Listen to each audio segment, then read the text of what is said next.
Specialization. Successfully applying tradecraft presents us with two challenges that need to be satisfied.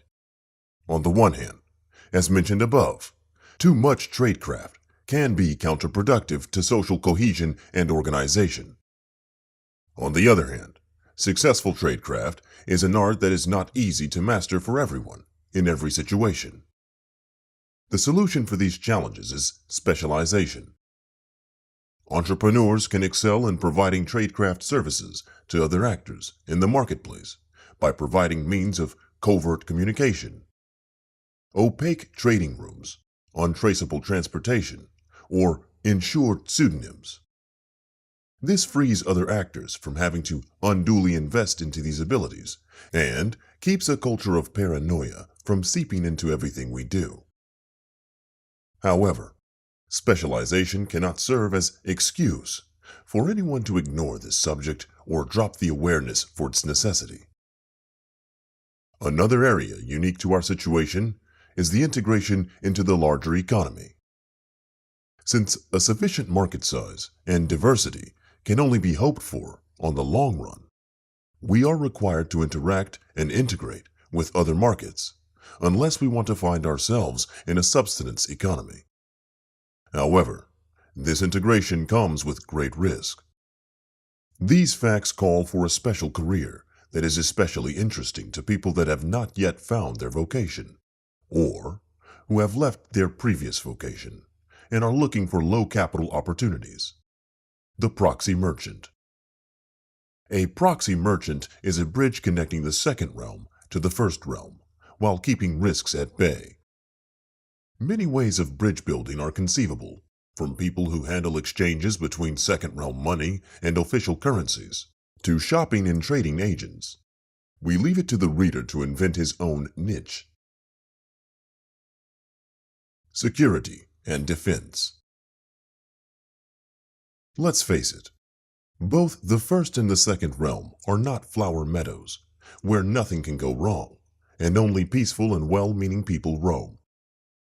While most people, most of the time, are not violent and do not personally partake in robbery, most simply outsource it to the taxman. There are some that resort to force to achieve their goals. In the eyes of the first realm, the second realm is outlaw territory, inhabited by outlaws. And that is exactly the view other outlaws will have as well. We cannot and should not resort to first realm protection and security services, lest we give up our independence. Therefore, it is necessary that we provide these services ourselves and develop a mindset to counter this challenge. Since this subject cannot be covered completely within this book, we will only give it some thought and invite entrepreneurs in this area to follow up. Security starts with keeping the peace. While this might sound obvious, it is nevertheless often forgotten. Keeping the peace means that one is active in not starting trouble, and to stay out of harm's way before a conflict can start or escalate. We must refrain from provoking others to attack us by the behavior we display. It starts with not employing violence ourselves, unless it happens in self-defense. Not defrauding others, not breaking agreements, not bragging and challenging. Quietness, integrity, and honesty, combined with confidence, reduces the risk of conflict greatly. To be only passive, however, does not help. Successful defense starts with preparedness and preemptive action. This not only includes the setup of defensive installations, but also the choice of location and especially the active limitation of hostile intelligence gathering by potential adversaries. Furthermore, it is profitable to employ low-profile counterintelligence activities to develop an overview of potential threats and the ability to detect actions against us before they strike. Choice of location for our temporary autonomous zones is a crucial task. 3 factors shall be emphasized here. First, our installations and property can be inviting for aggressors or uninteresting to them. A big sign saying outlaw territory for rich capitalists is a bad idea, but more subtle attributes can also lead to trouble. Second, the first line of defense is access control. Every club owner knows that good bouncers keep nuisances away. Being careful about who enters our places drastically reduces the risk of bad surprises.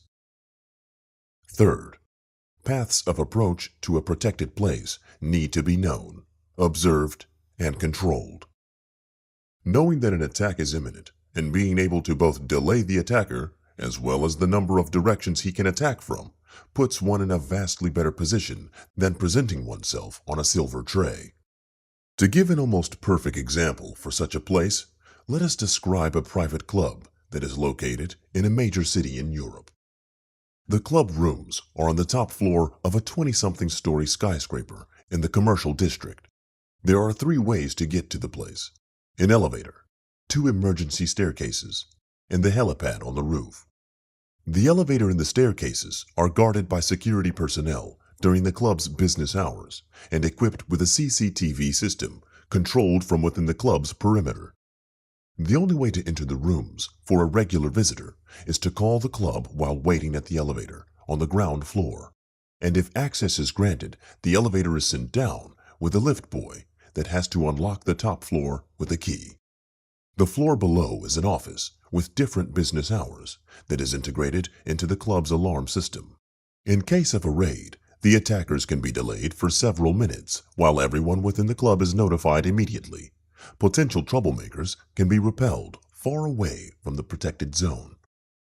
This keeps the place peaceful while allowing anyone to take necessary steps before the attackers enter the place. Ideally, some evacuation procedures involving the helipad could be implemented. Any surprise attack, short of total annihilation, is close to impossible. This is, of course, a very elaborate and expensive operation, but it can serve as an inspiration for our own. For more information, please go back to the section about temporary autonomous zones. What if an attack really takes place? As already mentioned above, the defense against a state actor can only consist of slowing him down or temporarily fending him off. One cannot win against a huge state, only die trying. All one can do is to limit the impact of a raid by separating evidence from the persons at risk, deniability, and by escaping and later recovering. In case of another outlaw attacking, a serious cost-benefit analysis has to take place and lead to an active, victory-oriented defense. Before anyone's thoughts run amok here, let us be clear that we are not talking about waging war, including counterattacking the adversary on its own territory. It's about limiting harm, not big victories in history book coverage. Without going too deep into the subject, it is worth noticing that the question of coordinating defense is harder for an individualistic society than for a collectivist. The reason for this is that defense is a numbers game. The number, strength, and preparation of the forces involved, as well as the ability to quickly coordinate, decide about the success of any kind of standoff. This does require individuals to delegate leadership of the forces one joins, something few of us are prepared or willing to do. However, thinking deeply about the issue at hand can serve as preparation for this. Effective defense is based on mobility and flexibility, the dynamic grouping, regrouping, dispersing of actors, as well as the on-demand centralization and decentralization of command at the required level of hierarchy. It is necessary to develop strategies in this area that are known to those that commit to partake in these actions, should they be required, so that the individual consent to supporting and partaking can be assured and a realistic estimate of available resources is possible. From the above, it should be obvious that this is an area of specialization where entrepreneurs can make their living, as it is already done today. It should also be obvious that these services need to actually be bought by us and not ignored. To inspire potential entrepreneurs in this industry who want to be active in the second realm, 2 technologies shall be presented that promise to be useful in our specific situation. Anonymized remote-controlled access control. One day, there will be a banging on the door, leading to one of our protected places. Police, we have a search warrant. Now is the time for the ice-cold second realm security provider to prove what he is worth. Sheepishly pressing the button to immediately open the door and putting everyone inside into peril, or doing nothing except sending out a warning to everyone and letting the attackers work their way through the concrete reinforced gate. The combination of remote CCTV perimeter control and communication anonymity greatly reduces the potential consequences for the remote bouncer and gives him the freedom to act in the interest of his customers.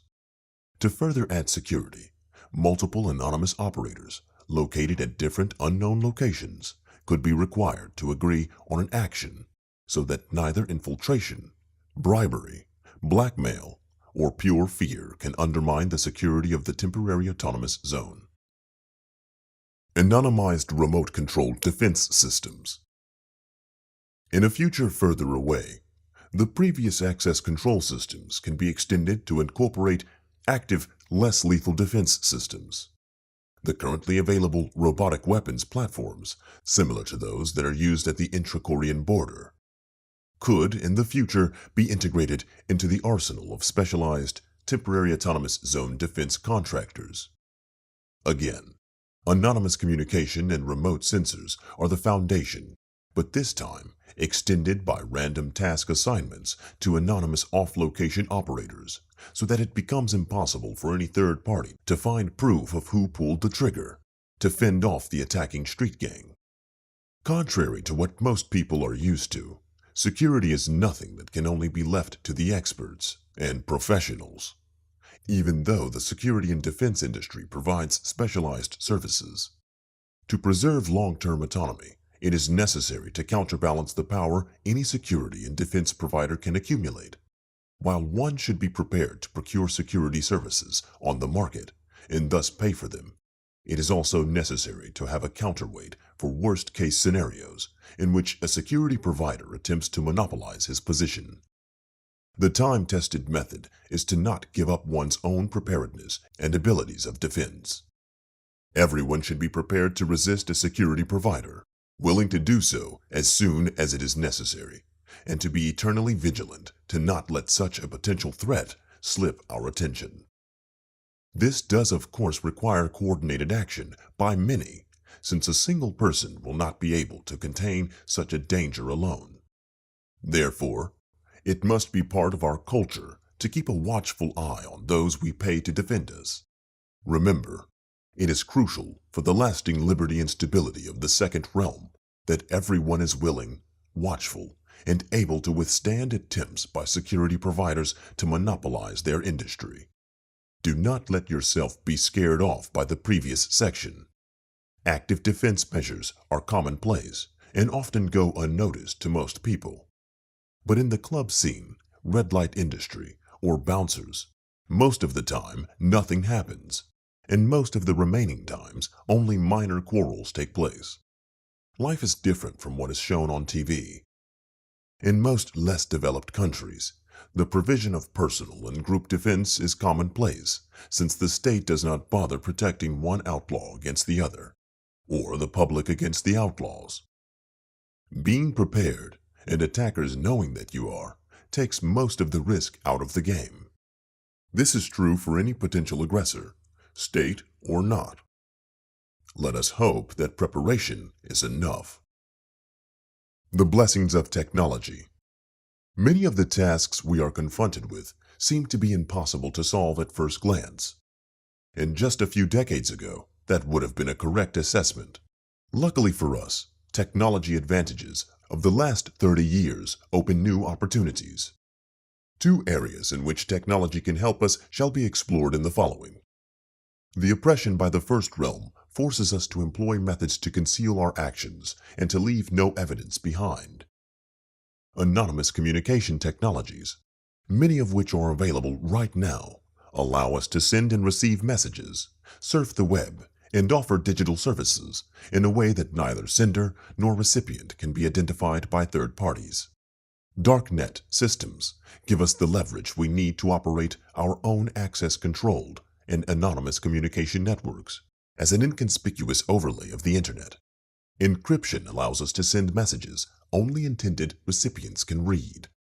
Digital signatures enable us to digitally sign contracts in unforgeable ways so that remote and pseudonymous trading can be implemented. Anonymous, untraceable digital cash makes our transactions invisible to outsiders and breaks any attempt to freeze all of our assets or identify the volume or parties of our trades. Mobility and remoteness empowers us to act without being physically present, thus removing operators from environments of high threat and making things like secure counter-surveillance, blackmail-resistant physical access control, and physical trading machines possible. Secret sharing and secret splitting gives us opportunities to distribute decisions and secrets over many parties that can only act when a predefined threshold of agreements is reached. This can be used to both create secure escrow systems and strong pseudonyms that are able to bear long-term reputation. Distributed content, the ability to trigger an action only if remote, often anonymous, predefined parties agree on the action. This makes coercion, blackmail, and sting operations against us much harder, while giving the involved parties plausible deniability. Geocaching offers some solutions for physical trades in which the selling party is at risk. Placing the goods at a hidden location and communicating the coordinates to the buyer afterwards allows goods to travel without both parties having to meet. However, these technologies come with a downside when we have to enforce contracts and detect fraud in our groups. Our mindset on creating evidence for mediation and arbitration cases, as well as the enforceability of contracts, has to change. Bonded escrows are schemes where the maximum penalty that could occur in a fraudulent trade needs to be insured with a party of high reputation or reachability. This allows us to enforce contracts even if one or more parties involved disappear in the fog of anonymity after committing their crimes, making fraud uneconomical. Unique tamper-proof security seals that are hard to forge and are destroyed on tampering, combined with time-stamped video recording and various challenge and response schemes, enable us to create very secure evidence in case we have to prove that a good meets the agreed-on quality and quantity. Combined with bonded escrow and geocached delivery, it is one of many schemes to anonymously trade goods without putting the seller at risk of capture nor the buyer at risk to be defrauded. As a general rule, we need to find methods to create evidence necessary for potential conflict resolution processes without giving away identity to uninvited third parties. Several of these methods have already been found, but it is not the purpose of this book to get into too much detail, but to demonstrate the feasibility of this strategy and inspire people to find their own solutions in the tactical arena. Shared services. In the first realm, the following is called institutional services and provided officially and with licenses to legitimize the control exercised. Institutions become social organisms on their own, insulating themselves against competition and abolishment. In the second realm, competition, diversity, and choice are the norm, which is why we call these shared services. Life itself, and especially a strategy of active opposition, comes with a variety of risks. While many of these risks can be limited or mitigated, living and acting completely without taking risk is impossible. Only people of independent wealth are able to face these risks on their own, or at least believe that they can. It is crucial that we create solutions for this problem by establishing networks of mutual aid. There are two reasons for this. First, we have to enable people to not fall back into state-controlled welfare systems in case of disaster. Liberty requires separation from the state in these areas as well. To be free, the slave must first refuse the master's rule. Contrary to the offers of the state, this area needs to be covered by entrepreneurs and mutual aid agreements on a social level. Helping out our friends in need, while at the same time encouraging and helping them to help themselves again, should be the goal. If this is reached best by commercial operations or on a social level remains to be discovered by the marketplace. However, nothing on the market happens without for-profit or social entrepreneurs acting and implementing solutions. Since we are confronted by oppression by the state, a unique set of risks asks to be faced and handled. Some of the things we do might lead to individuals facing the wrath of the first realm, be it imprisonment or asset forfeiture. To enable people to take the required steps, risk sharing in form of insurances for our businesses is required. This can happen on a low level of emotional support by visiting prisoners, or better even, to help out with lawyers' fees and economic support for the families at home. Apart from the increased ability of individuals to take more risks, it also helps by providing additional social cohesion. However, care should be taken to not encourage people to take risks indiscriminately, or to become solely dependent on the support provided to them by the second realm society. Internal justice systems are another example of shared services. We are not going to progress into a utopian future where fraud, theft, and aggression disappear. Instead, we have to find ways to provide conflict resolution, enforcement, and restitution systems. This requires ways to securely register contracts and retain evidence in case of future disagreements without risking that uninvited third parties gain any information. Using these contract registries and evidence retention systems, affected parties can call on mediation and arbitration providers and hand over the facts necessary to decide the case. Combined with escrow and bonding services, enforcement becomes feasible without having to rely on aggressive law enforcement in commercial settings.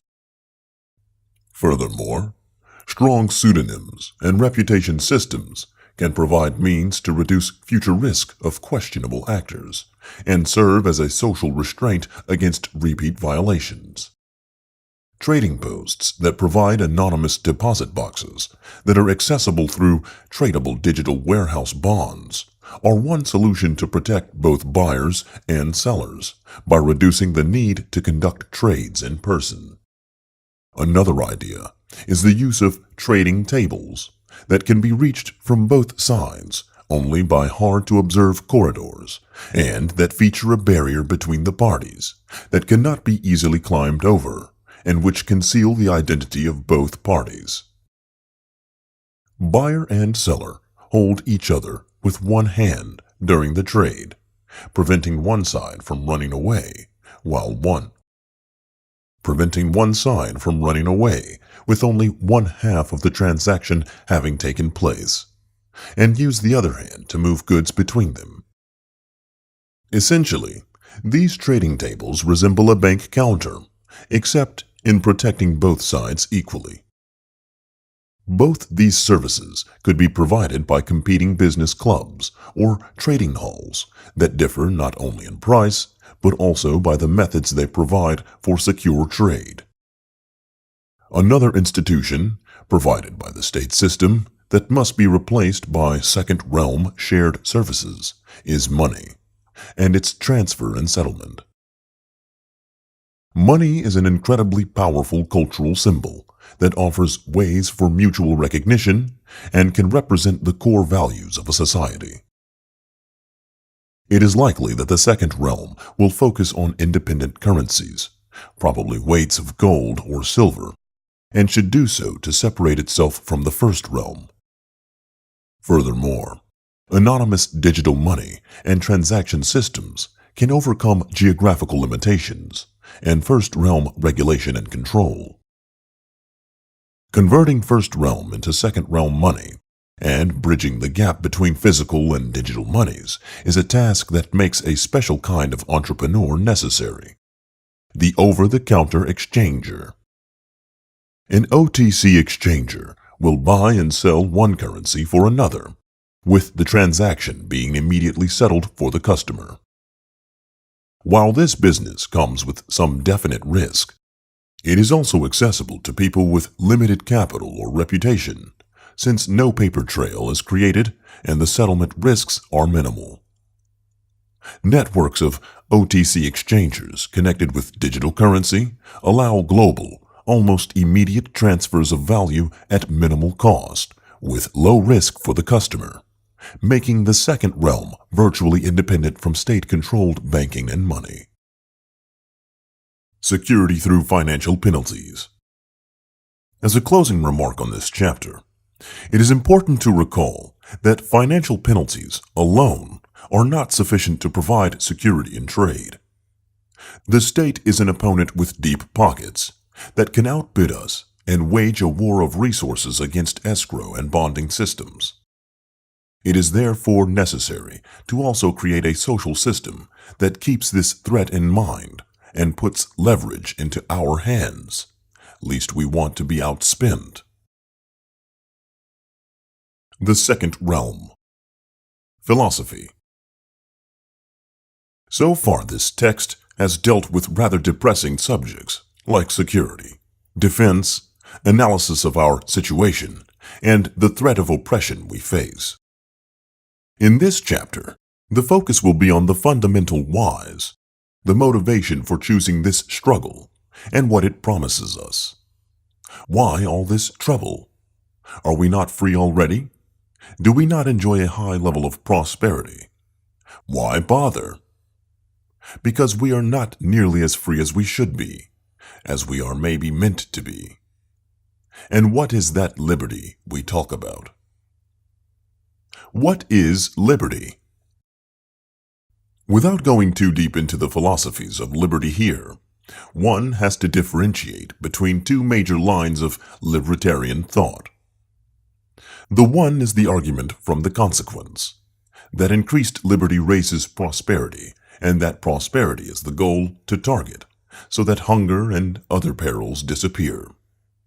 While we agree on the preferability of the end, our argument is another, that liberty is preferable in and of itself, that liberty alone is reason enough. The foundation for liberty is a small but powerful word: autonomy. It comes from the Greek words autos, meaning self, and nomos, meaning law. It refers to the ability, right, or wish of something to be governed by its own law.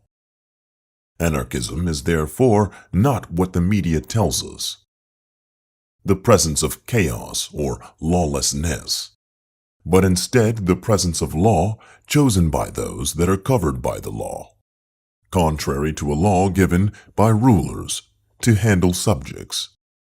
Anarchy, no ruler. We will be referring to autonomy in that sense. The basic ethical axiom of liberty is individual autonomy, that each and every person has the right, that is morally justified, to be the final authority over the law he or she chooses for him or herself, and that anything that violates this right is a crime. It is important to realize that this axiom of individual autonomy implies several things. First, autonomy only extends to the person asserting this right for himself. It does not imply the right to also govern others. By making a decision about the rules that govern me, I cannot also make a decision on what rules others are bound to. It is only the autos, myself, that falls under that law, no one else. Second, in asserting this right, I also have to grant this right to everyone else. This means that under no circumstance may my actions undermine the autonomy of anyone else. Third, autonomy deals with rules we choose as governing principles for ourselves. But these rules do not have to be realizable, nor can we force anyone else to help us enforce them against ourselves and the universe. Whether we like it or not, the realization of our rules is limited by the laws of nature. While we can decide that gravity does not apply to ourselves, it does not change the applicability of gravity. Also, we cannot force others to make our rules work for us, since that would violate their autonomy. At most, we can ask for help, not demand it. Just deciding to be always able to eat what we want cannot bind anyone else to provide us with food, or the universe to become a giant vending machine. Since the application of individual autonomy has these implied limits, and because multiple autonomous individuals can create conflicting laws, it is necessary to define the boundaries in which autonomy can exist. This sphere of autonomy is known as property. It is the physical boundaries in which a person is the sole source of law. It is physical because only physical interaction can limit the autonomy of another physical being. And it is necessary so that individuals have room to decide for themselves and know if their decisions are justified. Any attempt to deny the concept of physical, individual property is an attack on the concept of individual autonomy. Both are interlinked inseparably by the universe we live in. This brings us to the second fundamental statement about liberty. Liberty is not pure independence or self-sufficiency. Since most of us are unable to satisfy all wants solely by ourselves, and because our spheres of autonomy border upon those of others, we are required to interact with each other, mate, trade, socialize, etc. The only possible way to do this while preserving individual autonomy is to interact on a voluntary basis, meaning that everyone interacting must do so by his or her own will, and that the only acceptable interaction is one in which both parties agree fully. Any other interaction amounts to a violation of individual autonomy and must be considered a crime. From this, it follows that even a temporary delegation of decisions to others, and any kind of contract or law we choose for social groups, must be unanimously consensual by all parties delegating or receiving delegation, and all parties joining a group or forming a group that another joins. Anything not meeting this standard violates individual autonomy. Where no such consent can be achieved, the conflicting parties may only end their interaction and separate. Individual autonomy is also reciprocal, as mentioned above. Asserting this right also means that we have to grant this right to others. When we deny it to others, we deny it for ourselves. This leads to three major consequences in social interaction.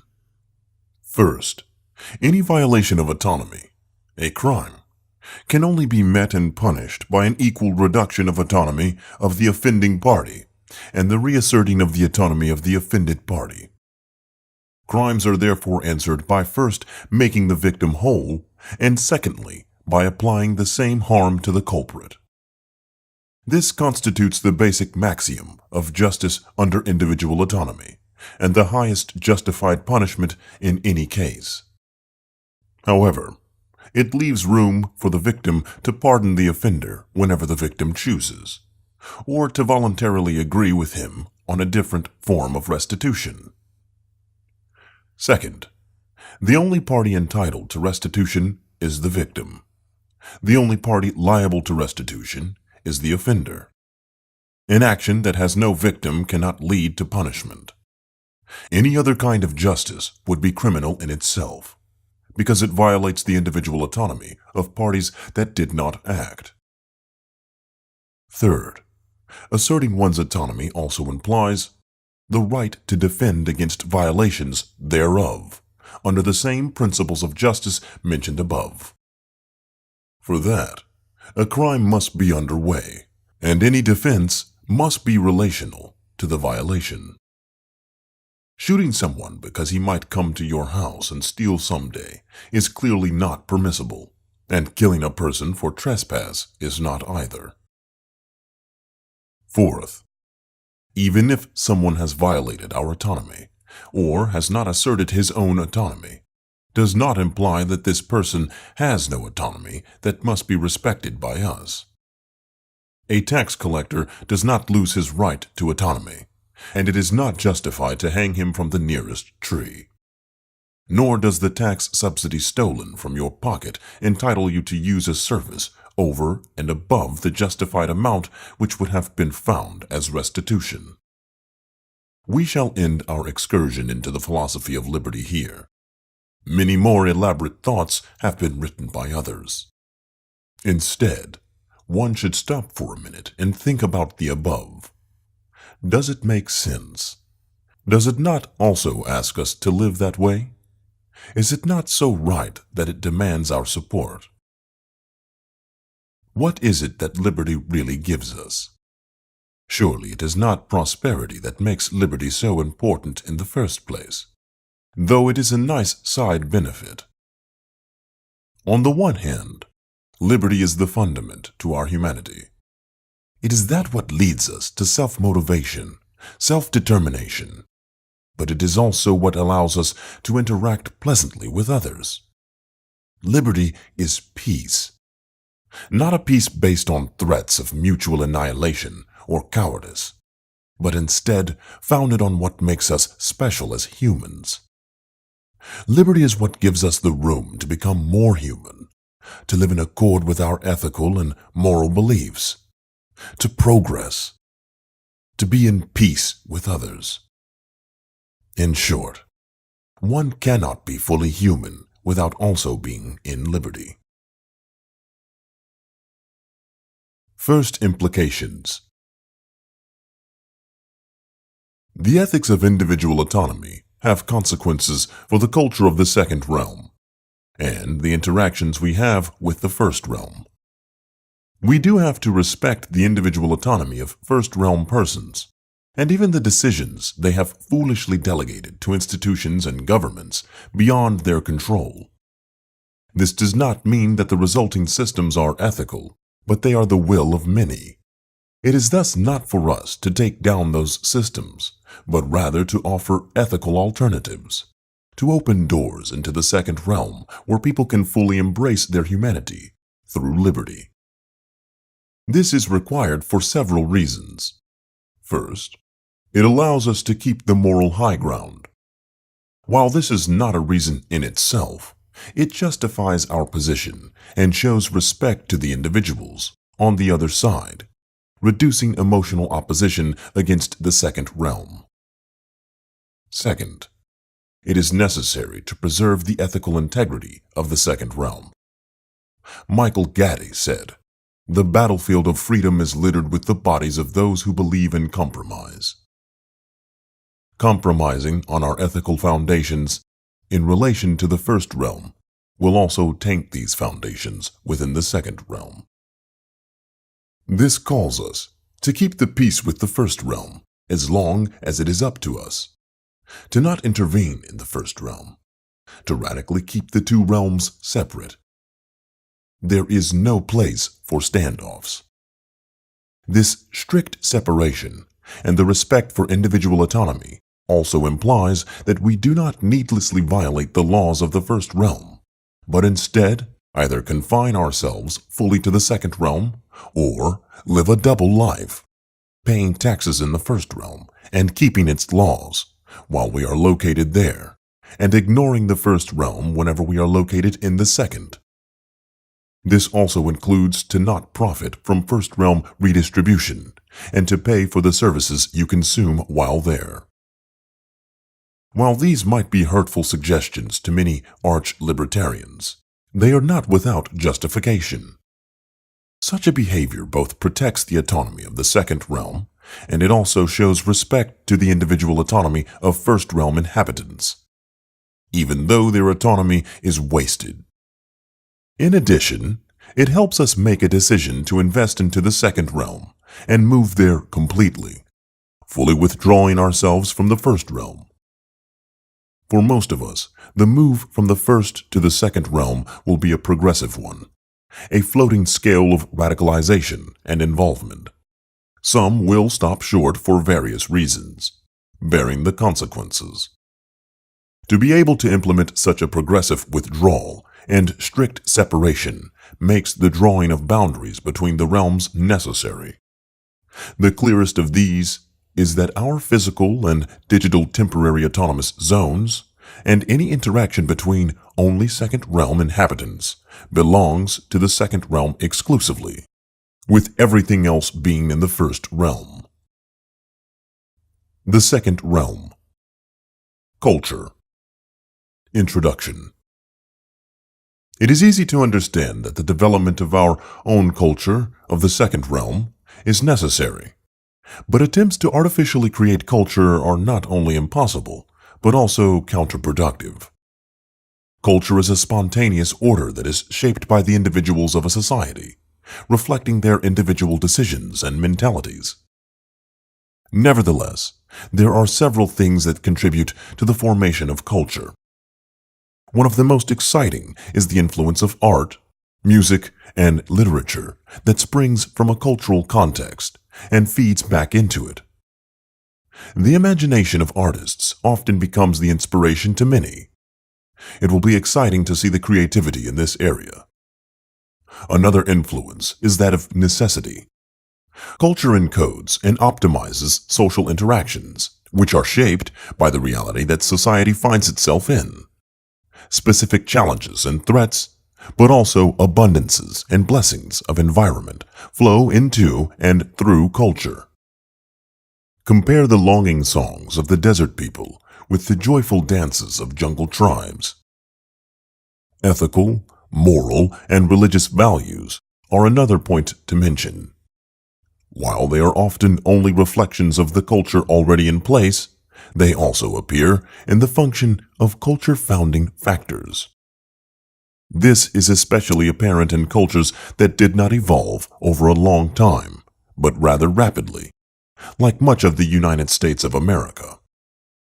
The last major contributing factor of new cultural formation lies in the character of the cultural entrepreneurs.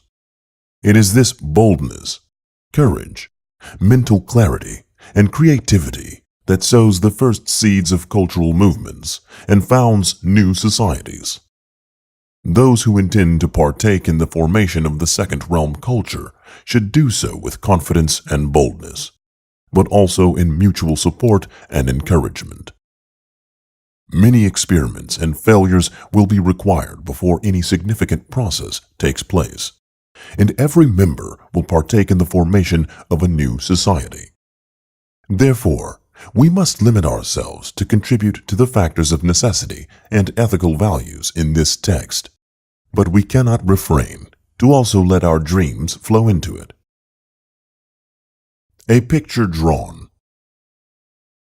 The first defining factor for the culture of the second realm is its dual identity that consists both of the opposition of the first realm, as well as the embrace, even celebration, of liberty and its values.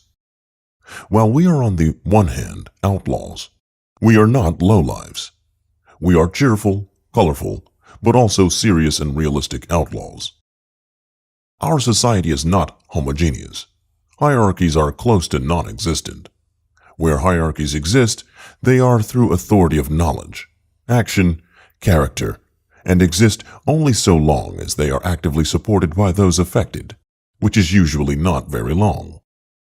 Instead, voluntary associations that differ in style and behavior are affiliated in a network of mutual bonds, vouches, and personal reputations.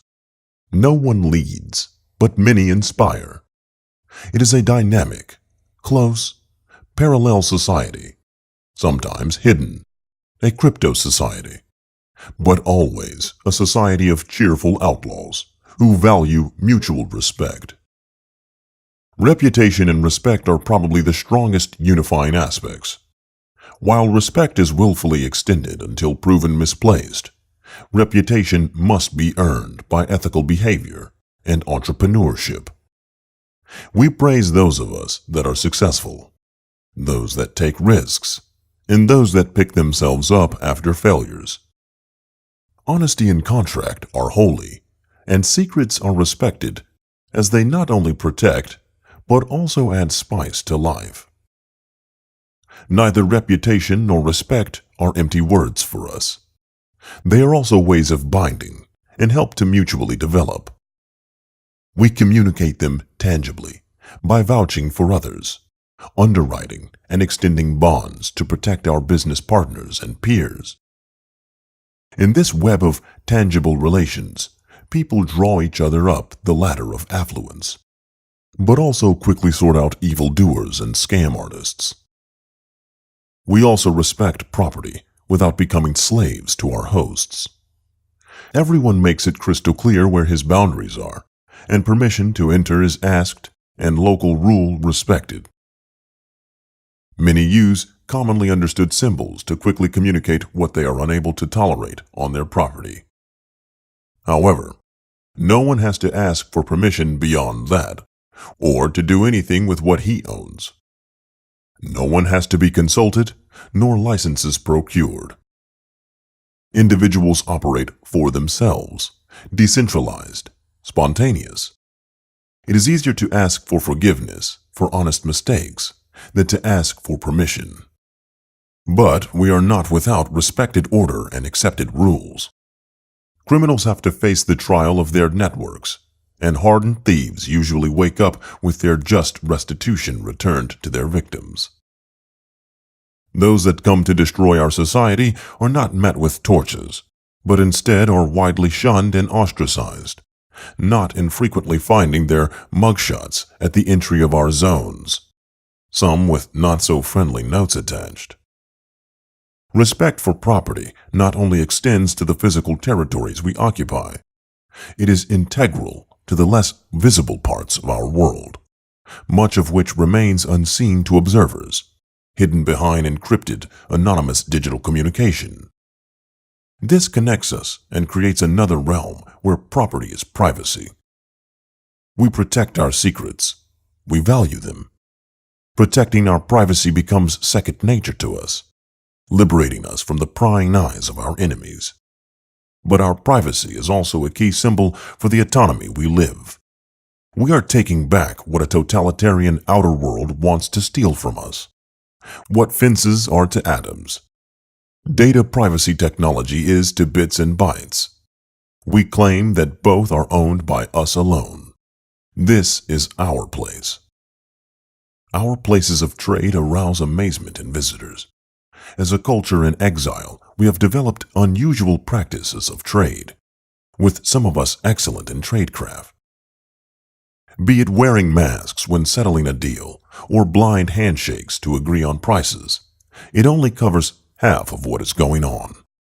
Most trades happen in cypherspace, supported by bonds and reputations extending from the merchant's bar, where we meet face to face, to the depths of secure digital escrow platforms. Overhearing the conversations in one of our clubs irritates the neophyte. Words and customs that are unknown in the filth of the first realm, and an occasional dispute spiced with curse words like status, Stasi, or parasite. Nevertheless, the newcomer will be welcomed and taught and given opportunity to prove him or herself, should he or she show willingness and skill. However, not all of us live here all the time. Many lead a double life, with only an occasional visit to our markets, where they are greeted with their pseudonyms.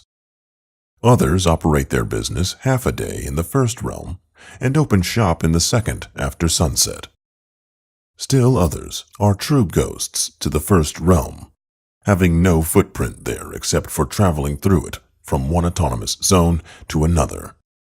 Some of them having perfected their livelihoods in our world, but others that just cannot stand the shallowness of the other side anymore. We are tribes of mind and soul, not defined by nation or race, but by thought and substance. We are everywhere. and we are here to stay. If you expected a manual of secret handshakes, of words to use and fashion to wear, music to listen to, and opinions that are required, you will be disappointed now. It is not only our job to create this culture and neatly package it for you. It is your job, and ours, to live it. Closing remarks. The development of mind tribes, the second realm, and the increasing decentralization of society is inevitable, should humanity progress further, or even survive.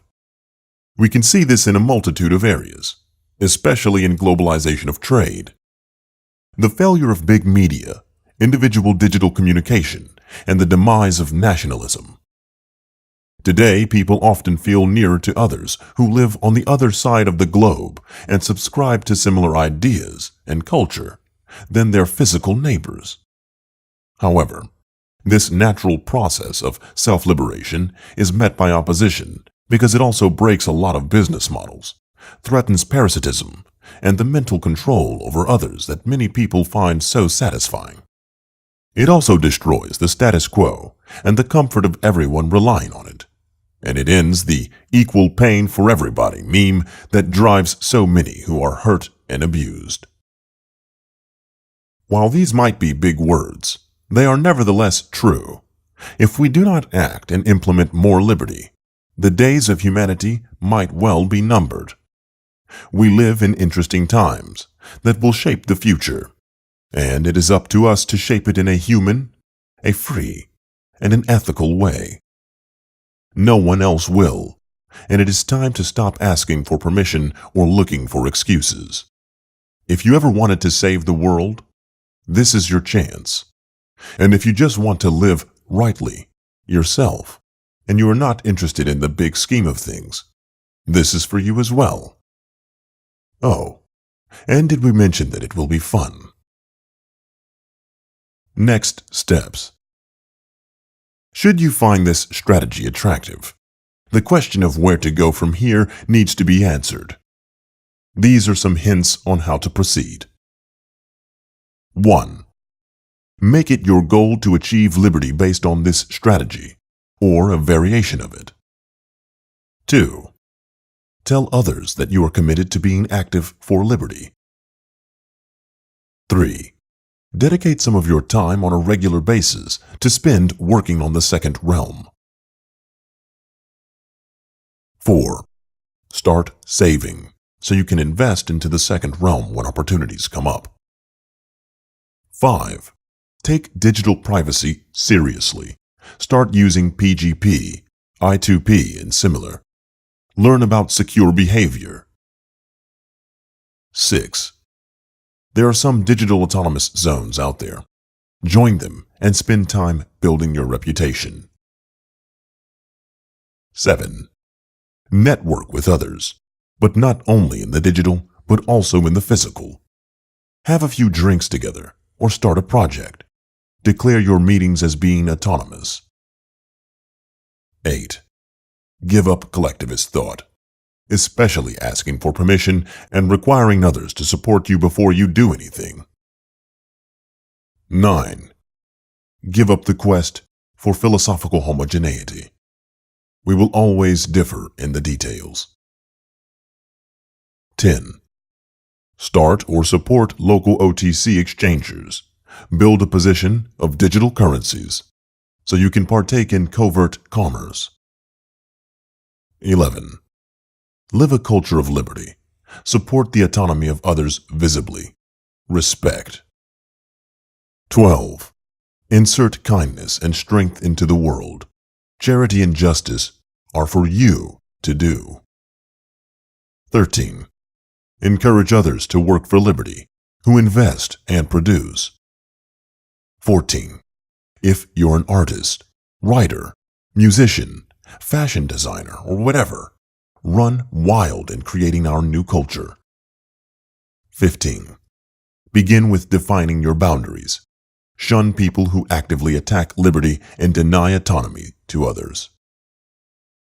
If you liked this book, if this booklet helped you, gave you pleasure, or just new things to think about, please say thank you by sending us some Bitcoin to the following address. End of the Second Realm. Book on Strategy.